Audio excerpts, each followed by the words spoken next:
주님 은사원 난 내게 은사의 주님 신유 구한 내게 신유의 주님 나의 마음속에 지금 오셨네 나의 생명 되는 내 주 예수님 영원토록 모셔 내 기쁨 넘치네 말씀 위에 서서 내 뜻 버리고 감정을 버리고 말씀에 서니 불완전한 믿음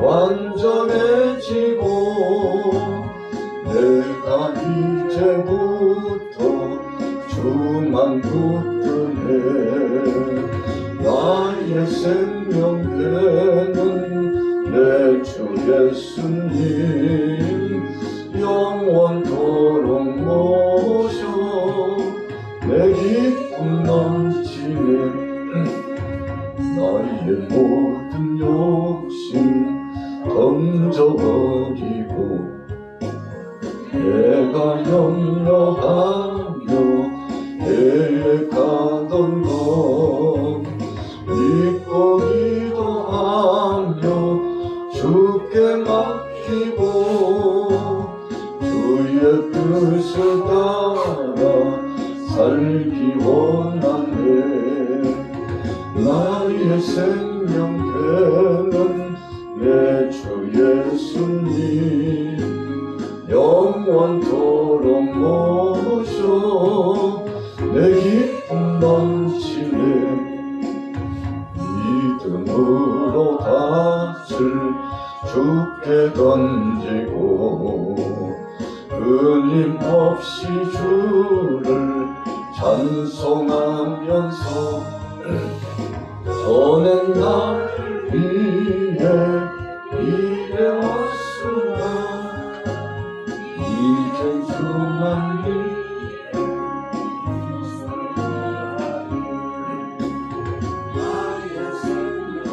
위해는 내 주 예수님 영원토록 모셔 내 기쁨 넘치네 나의 소망 되는 구주 예수님 이 세상에 다시 강림하겠네 나의 등불 밝혀 손에 들고서 기쁨으로 주를 맞이하겠네 나의 생명 되는 내 주 예수님 영원토록 모셔 내 기쁨 넘치네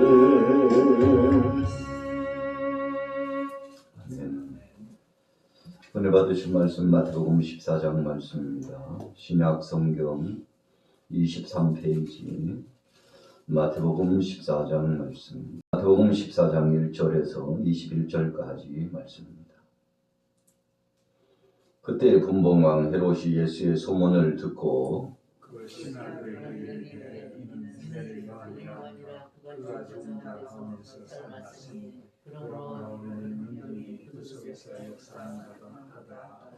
전에 헤롯이 그 동생 빌립이 아내 헤로디아의 일로 요한을 잡아 결박하여 옥에 가두었으니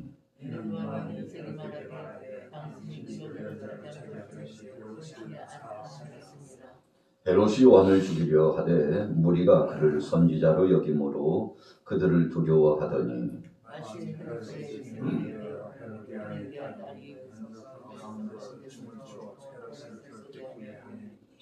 헤롯이 맹세로 그에게 무엇이든지 달라는 대로 주겠다고 약속하거늘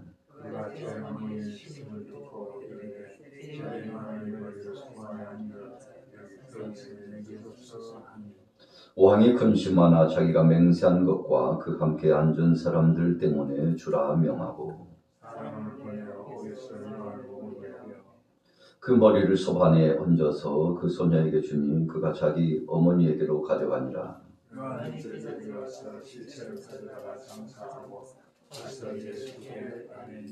예수께서 들으시고 배를 타고 떠나사 바로 따로 빈들에 가시니 무리가 듣고 여러 고을로부터 걸어서 따라간지라.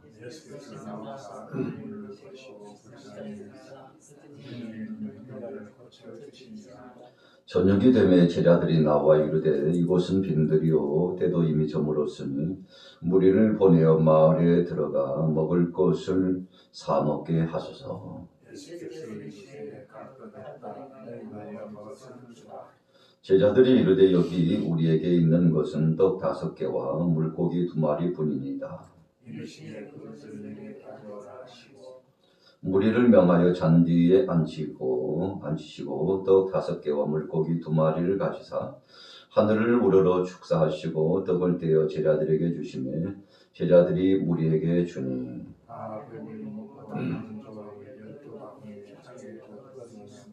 함께 읽겠습니다. 먹은 사람은 여자와 어린아이 외에 5,000명이나 되었더라. 아멘. 오늘 아침 월요일 아침입니다. 본문 말씀 마태복음 14장 말씀을 가지고서 전반부와 후반부를 나누어서 함께 은혜 받고자 합니다. 오늘 본문 말씀 속의 전반부는 세례 요한의 죽음에 대해서 먼저 말씀을 시작하고 있습니다. 1절 말씀에 보면 그때 분봉왕 그랬습니다. 우리가 이스라엘 나라가 로마의 통치와 지배를 받던 바로 그 시절에 분봉왕을 세웠습니다. 권력을 분산시키는 거죠. 그리고 로마의 앞잡이 노릇을 하게 하수인 노릇을 하게 하려고 했던 것이죠. 영토를 4분의 1로 나누고 분봉왕을 넷을 세우는 겁니다. 그 중에 한 사람이 오늘 본문에 등장하고 있는 헤롯입니다.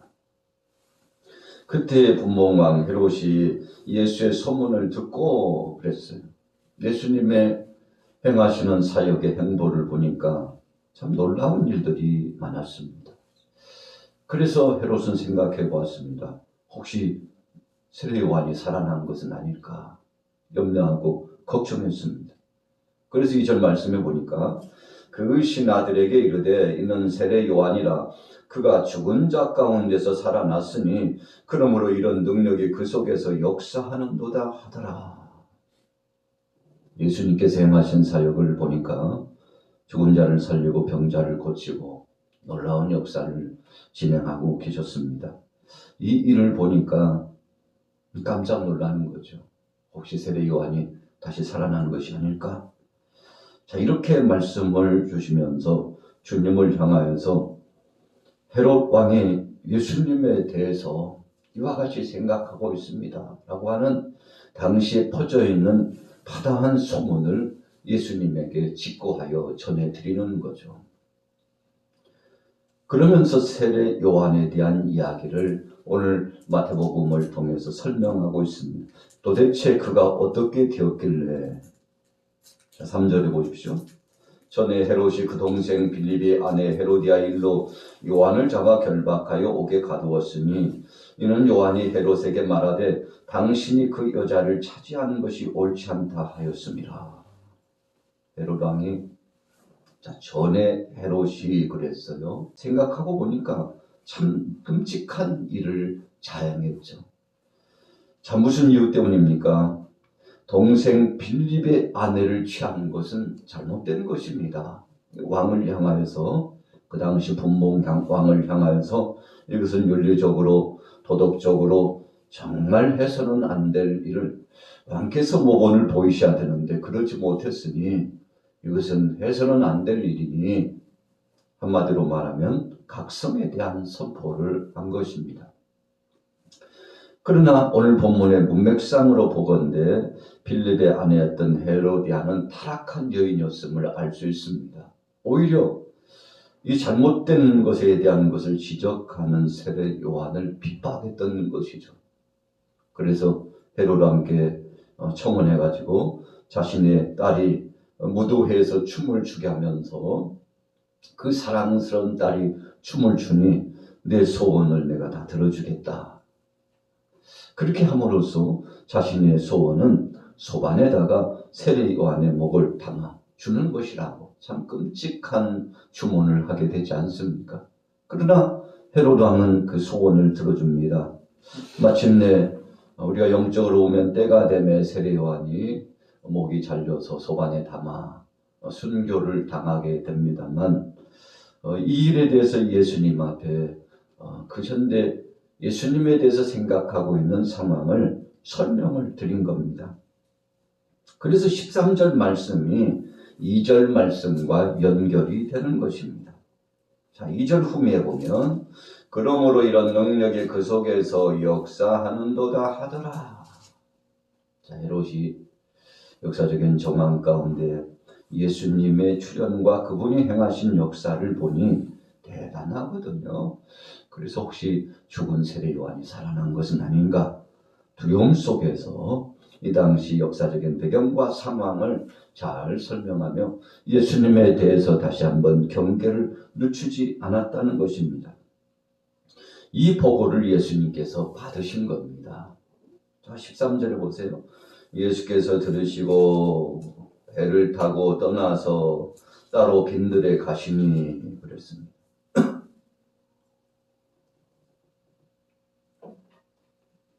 예수님께서 세례 요한에 대한 그 이야기를 다시 한번 상기했을 것이라고 생각합니다. 어찌 보면 다시금 돌이키고 싶지 않는 이야기들이죠. 하나님 앞에 충성하고 헌신했던 세례 요한 아닙니까? 그래서 예수님이 극찬했었죠. 여자가 낳은 자 중에 세례 요한보다 큰 자가 없다. 여러분, 하나님이신 예수님께서 세례 요한을 극찬해 주셨는데 그만큼 모범적인 삶을 살고 하늘의 신령한 상이 클 수밖에 없었던 세례 요한입니다. 그런데 인간적으로 땅의 역사의 이야기를 통해서 세례 요한을 비춰보면 초라하고 아주 비참하게 죽음을 당한 한 사람으로 기록될 수 있는 상황입니다. 육신적으로 보면 그렇다는 것입니다. 그러나 영적으로 하나님 앞에서 보건대 그의 삶은 복된 삶이었고 마지막 순간까지 복음을 외쳤던 사람입니다. 빛의 역사의 말씀을 선포한 거죠. 그래서 우리 인생들이 하나님 앞에서 고람대오의 신앙을 살아야 된다는 것을 선포한 거 아닙니까? 왕이라 할지라도 결단코 그렇게 해서는 안 된다고 말씀을 선포하고 또 타락한 여인이었던 헤로디아를 향하여서도 질타를 하고 그래서 나라와 민족이 위급한 상황 속에 있지만 그럴수록 지도자들 또 하나님 앞에 부름받은 사람들이 정신을 차리고 깨어 있어야 된다는 아주 중요한 말씀을 선포하다가 핍박을 받고 죽게 된 거 아니겠습니까? 결국은 하나님께서 그를 불러가셨고 영광스럽게 하시고 복되게 하셨다는 것입니다. 이 말씀을 듣고서 예수님께서 이제 배를 타시고 떠나가셨다 그랬어요. 빈들에 가셨는데 얼마나 많은 무리가 예수님께 따라오는지 몰라요. 그래서 예수님은 이제 세례 요한 이후에 본격적으로 공생애를 시작하여 진행하셨는데 어떤 상황 속에서도 예수님은 그 사역을 중단하지 않으셨습니다. 너무 중요하기 때문이죠. 이렇게 하는 것이 하나님 아버지의 뜻이고 또 이렇게 중단 없이 복음을 가지고 하나님 나라를 확장하고 영혼들을 챙겨 때를 따라 양식을 먹이고 그리고 그 영혼을 긍휼히 여기는 것이 그리스도의 사역이기 때문에 중단 없이 사역은 진행되었습니다. 모여든 무리를 보시고 이렇게 말씀했습니다. 14절에 보십시오. 예수께서 나오사 큰 무리를 보시고 불쌍히 여기사 그 중에 있는 병자를 고쳐주시니라 그랬어요. 우리가 찬송, 그 신유에 대한 찬송, 치유에 대한 찬송을 오늘 우리가 예배 초입 단계에 찬양했습니다만 예수님의 마음이 그 찬양 속에 담겨져 있습니다. 그래서 교회 역사는 3대 역사가 늘 출현되어야 합니다. 첫째는 무엇입니까? 복음을 전하는 것이죠. 그래서 우리는 때를 얻든지 못 얻든지 예수님처럼 나가서 복음을 외치는 겁니다. 전하는 사람들이 있기 때문에 듣는 사람이 있는 것입니다. 두 번째는 우리가 해야 될 사명이 무엇입니까? 모여든 무리들을 계속 양육하여 그래서 말씀을 통해서 저들을 고치고 회복시켜 나가는 겁니다.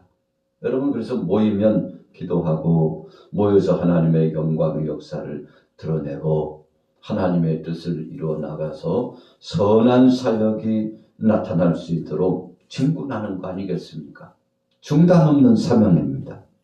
그래서 교회는 나가서 전하고 모이면 양육을 하고 그리고는 또 제자 삼아서 다시금 반복적으로 거듭 양육을 받은 사람들이 나가서 재차 증거하는 생산적인 사역이 끊임없이 진행돼야 합니다. 그래서 나가서 전하고 모인 무리들을 가르치고 그리고 고치는 이런 3대 사역이 중단되지 않는 교회가 건강한 교회이고 이런 사역을 행하는 것이 주님의 뜻을 이루어 나가는 것입니다.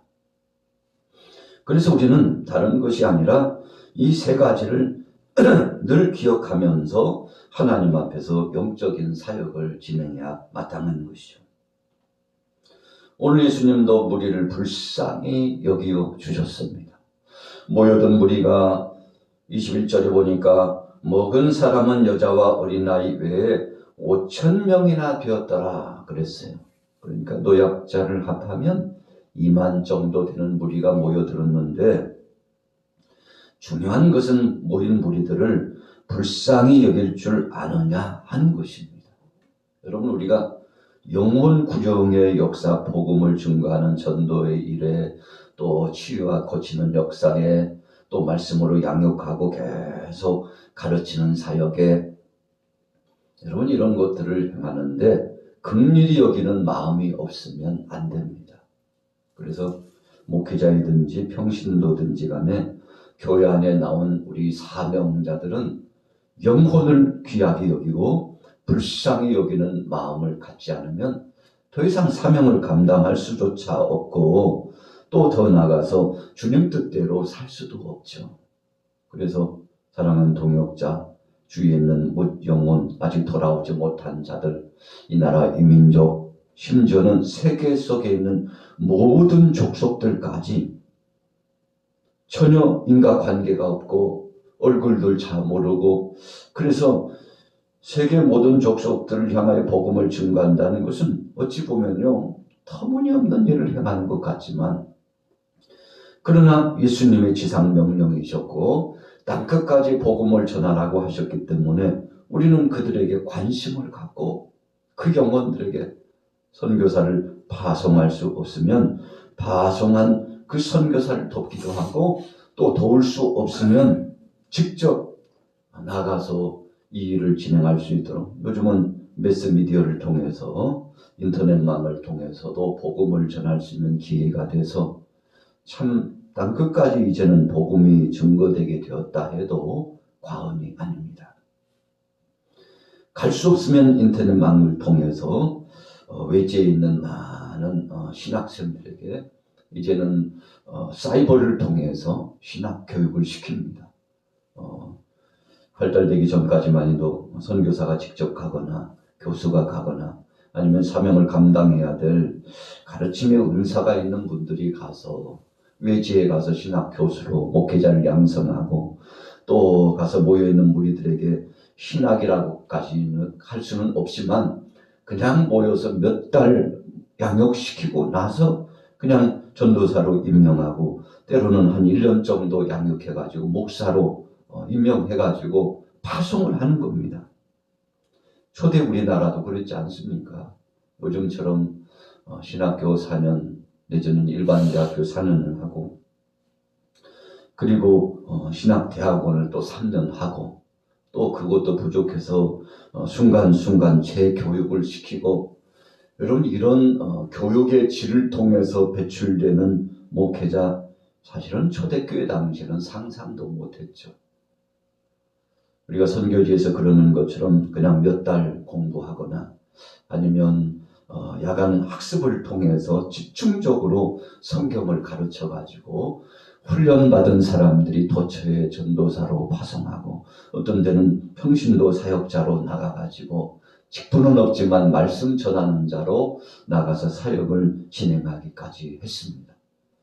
그러나 그럼에도 불구하고 좀 인간적인 지식은 작고 또 성경 지식도 작지만 초대교회 신앙인들은 성령의 충만함과 기도를 통하여 허락하신 영역을 가지고 사역을 진행했습니다. 변변히 신학도 공부 못했죠. 말씀도 제대로 양육받지 못했습니다. 그러나 한 줄 한 줄 주어진 성경에 줄을 치고 하나님 앞에 밤새 그 말씀을 묵상하고 기도하고 거기서 얻은 감동을 가지고 그 다음날 새벽 제단에 가서 말씀을 선포하는 거예요. 교우들 중에 대표가 나가서 말씀을 선포하는 겁니다. 목회자를 모신다는 것은 상상도 할 수 없기 때문에 그런데 그렇게 전에도 무수한 영혼들이 교회에 나오고 그리고 성전을 건축하고 또 다른 하나님 나라 확장을 위해서 헌신했다는 것입니다. 그렇다면 100여 년 전 한국 교회와 지금과 달라진 것이 있나요? 달라진 것은 없습니다. 달라진 것이 있다면 정말 신실한 믿음 있는 사람들이 적어진 거죠. 환난과 핍박 속에서도 일제강점기에서도 유교 동란을 거치고 정말 힘겨운 시대에도 하나님 앞에 기도하는 것을 쉬지 않고 생명의 복음 증거하는 것을 게으르지 않고 끊임없이 사역을 진행했던 우리의 선배들의 모습을 보면 하나님의 나라는 말에 있는 것이 아니고 능력이 있구나. 여러분 아주 중요한 사실을 우리가 발견해 보게 되지 않습니까? 그래서 오늘 14절 말씀이 오늘 본문의 키포인트입니다. 몰려오는 무리를 불쌍히 여겼어요. 여러분 그래서 영혼 구령을 위하여서 무릎을 꿇고 하나님 앞에 한 영혼 한 영혼 불러가면서 그 영혼을 위하여 기도하는 것입니다. 그리고 그 영혼에게 말씀을 가르친 겁니다. 오늘 예수님께서 베세다 들녘에서 그런 사역을 진행한 겁니다. 그리고는 이제 화문이 짙어가는 그 시간에 예수님은 그냥 보낼 수 없었어요. 그래서 너희가 먹을 것을 주어라. 유명한 한 세 마디 말씀이 있잖아요. 17절에 16절에 너희가 먹을 것을 주어라. 18절에는 가져온 것 중에 그것을 내게 가져오라. 그리고 뭐라고 말씀하셨습니까? 예수님께서 떼어 주어라. 나누어 주어라. 여러분 19절 후미에 보세요. 떡을 떼어 제자들에게 주시매 제자들이 무리에게 주니 그랬어요. 여러분 이 3단계 법칙을 통해서 오병이어의 기적의 역사를 경험했는데 물고기 2마리와 보리떡 5개로 5천이나 되는 장정만 5천입니다. 노약자를 합하면 2만이나 되는 사람들이 먹고도 12바구니가 남았는데 왜 이런 기적이 나타났습니까? 영혼을 불쌍히 여기는 마음을 가지면 주님의 몸된 교회도 우리 가정의 생업도 세상의 이 나라 이 민족과 모든 족속들도 하나님이 창대케 해주신다는 것입니다. 여러분 우리 인생들은 먼저 걱정하죠. 할 수 있을까? 안 된다니까. 지금 시대가 어느 시대인데. 그런데 하나님은 말씀합니다. 너희가 하는 것이 아니라 내가 한다. 오늘 예수님도 제자들에게 그렇게 말씀하여 주셨는데 제자들이 순종하고 물고기 2마리와 보리떡 5개를 주님 앞에 내놓았는데 그것을 가지고 축사하여 먹고도 남는 놀라운 복을 누렸습니다. 오늘 세례 요한의 믿음을 보았습니다. 순교당했습니다. 베세다 들녘 그 들녘에서 모인 무리들을 예수님 먹이셨습니다. 5천이나 되는 사람이 먹고 남았습니다. 큰 믿음으로 승리했습니다. 오늘 하루 월요일 아침을 만났습니다.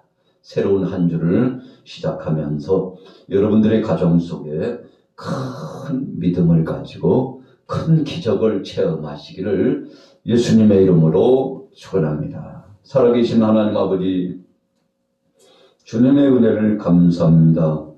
오늘 귀한 말씀을 통해서 큰 믿음의 사람을 하나님이 쓰시고 큰 믿음의 사람을 통해서 영광을 받으시고 기적을 체험하게 하셨다고 하셨는데, 오늘 우리 일상의 삶 가운데 이런 능력을 체험하게 하여 주옵시고, 시대가 달라지고 사람들도 달라졌지만 하나님은 어제나 오늘이나 동일하신 하나님이라는 사실을 잊지 말게 하시고 낙심하지 말고 믿음으로 승리할 수 있도록 은혜 더하여 주시옵소서.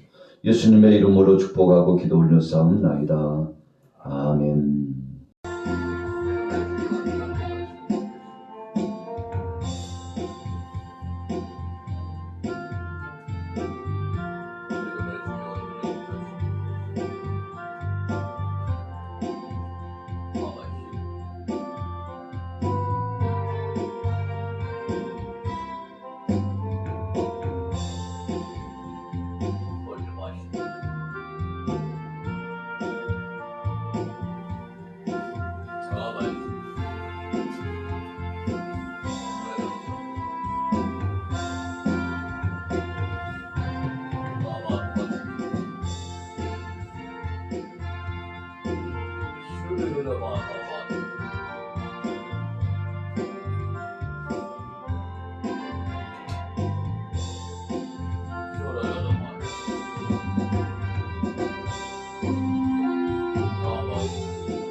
아버지 하나님,